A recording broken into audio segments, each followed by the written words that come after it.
Hi, everyone. I'm Phyllis from Jewish Council for the Aging Interages, and this is our interviewing project that we started early in COVID, and we're very excited today. We have Sherry, who's going to interview Deb Lang, and I won't say anything else and let you guys take it away. Go ahead, Sherry. So I was wondering, how did you first learn about KindWorks and what interested you about their work? Well, KindWorks at the time that I became aware of them was actually called Mover Moms. And they were a very small nonprofit in Bethesda that did a whole bunch of cool community service activities. And they were looking to engage parents and children, moms and kids, in what they did.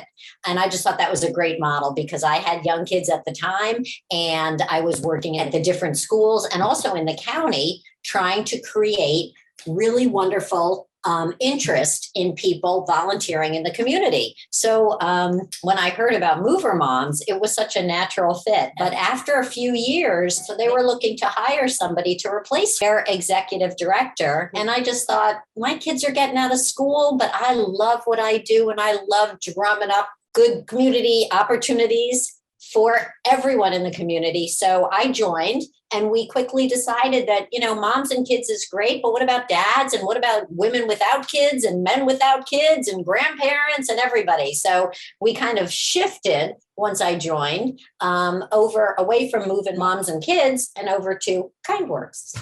Oh, okay. I understand you make food for seniors. So does someone fund this work?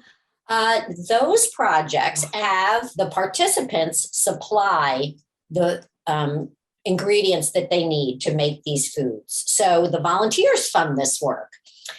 We used to have projects when we could bring people together and we provided the food that we all cooked with. But since COVID in March of 2020, we haven't been able to do that. So we're always looking for ways that we can help support what volunteers are doing so that you don't always have to spend your own money because that's not always an option. And people often don't have extra money to spend on things, but they can commit their time.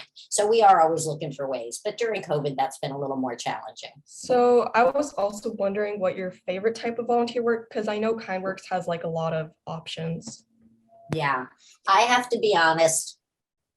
Each different kind of project offers a different kind of inspiration, good feeling, heart happiness. Some of them, take up your muscles and you feel, a good kind of tired afterwards. Some of them, your brain is like processing what you're learning about people who have to live like you don't live.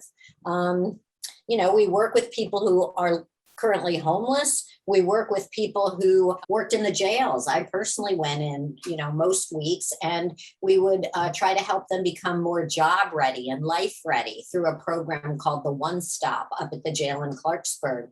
So you'll learn a whole lot about other people and what they've been through and what they're dealing with. And sometimes it's your brain that gets the work out and your heart that gets the work out. And then sometimes you just are together with nice people cooking food that's recovered, which means others have deemed it ready to be wasted and thrown out. And then we cook with it and we just get together in a big, huge kitchen, cook with recovered food and send hundreds of dinners or brunches to a shelter that helps care for and house homeless people.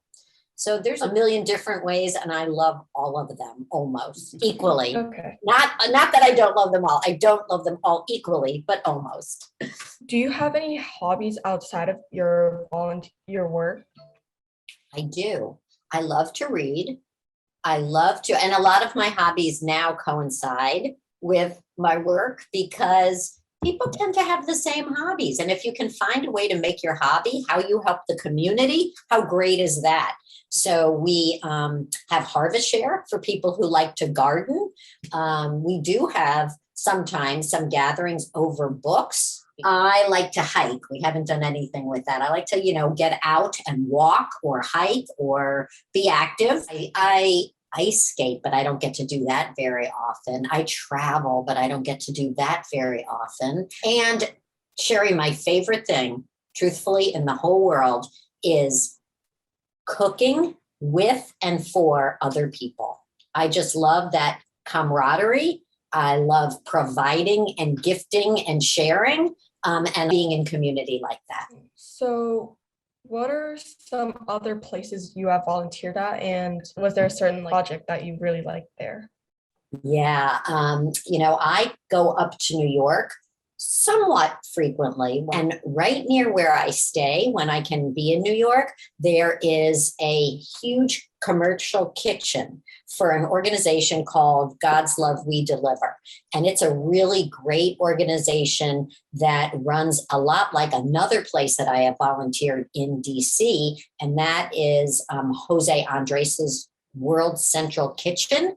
And for both of those nonprofits, you go in and they have chefs and they have food, and you're cooking massive amounts of individually packaged meals that get delivered to people who are sick or otherwise can't get out and get their own food. That's really cool that you like get to go around and travel places to volunteer. Oh, and if you're interested in that, Sherry, check out World Central Kitchen, because they really do go anywhere there's a need. They are probably in Haiti right now, not Afghanistan, because that's too dangerous, but they go wherever they can to help make food for people who, usually because of natural disasters, are hurting. Okay. Yeah, I'll definitely check it out. So, how do you feel knowing that your work has helped many people? Oh, fantastic. It makes me so happy. That's all I can say. So thank you so much for taking your time today and having me interview you. Thank you, Sherry. It was a pleasure to be interviewed by you, and good luck to you.